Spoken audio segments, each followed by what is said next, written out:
Secretary Amina, pakilinaw lang po yung naging pahayag ni Representative Ungab na merong mga blank items doon sa BICAM report. Sino po yung nag-fill in nitong mga blanks na ito bago siya na submit bilang endorsed bill? Yung kayo na rin po nagsabi, it's the BICAM report po. So may technical working group po yan from the House of Representatives and the Senate of the Philippines. So siguro we can just go back a little lang on the budget process or the legislative process. Siguro I can share a little bit because it came from the Senate po. I was a young staffer from back then. So pag napasa na po yung batas from the Senate in the House, magbabaycam sila.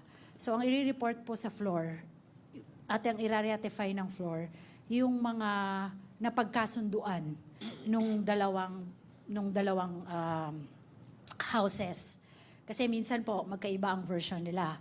So ang i-report po nung chairman ng appropriation at saka chairman ng finance na ipapasa nung dalawa yung agreements nila doon sa mga provisions ng pinasa nilang bill.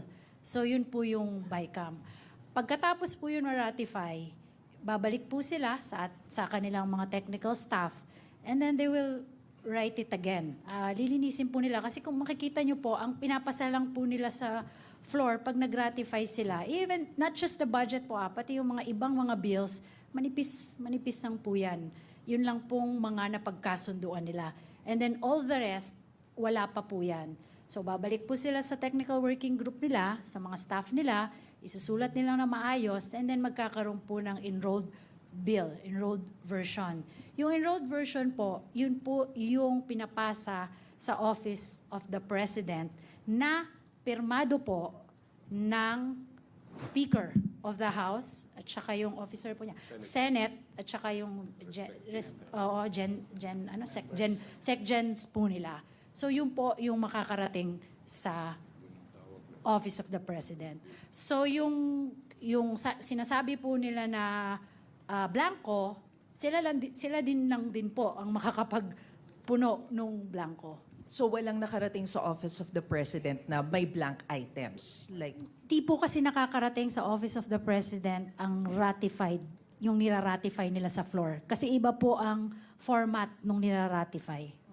and another clarification, Secretary, kasi sabi nga ni Presidente suboptimal yung description niya doon sa 2025 national budget. So nagkaroon ng adjustments like dun sa press conference si Secretary Remulla, he said na merong mga additional na intelligence funds sa DILG, so kailangang i-transfer dun sa ibang mga programs. How does it work?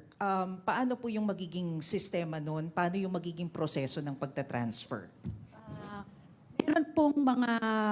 Meron po tayong tatlong mechanism on kung paano po natin pwedeng ma-prioritize yung mga programa po na hindi na naisama sa General Appropriations Act. You have to remember that we have the President's budget. Ito po yung ginawa po ng Cabinet together with the President. Ito po yung pinasa natin sa Kongreso. Ito po yung National Expenditure Program or the President's budget.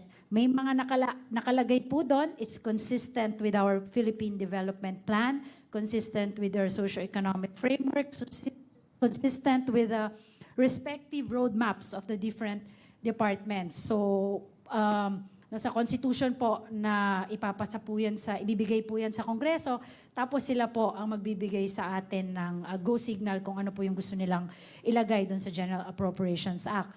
Ngayon, nung lumabas po siya, of course, nagkaroon po ng mga amendments yung ating mga nasa lehislatura. Some of it are not yet first shovel-ready and not consistent or hindi po siya priority ng mga department heads and secretary.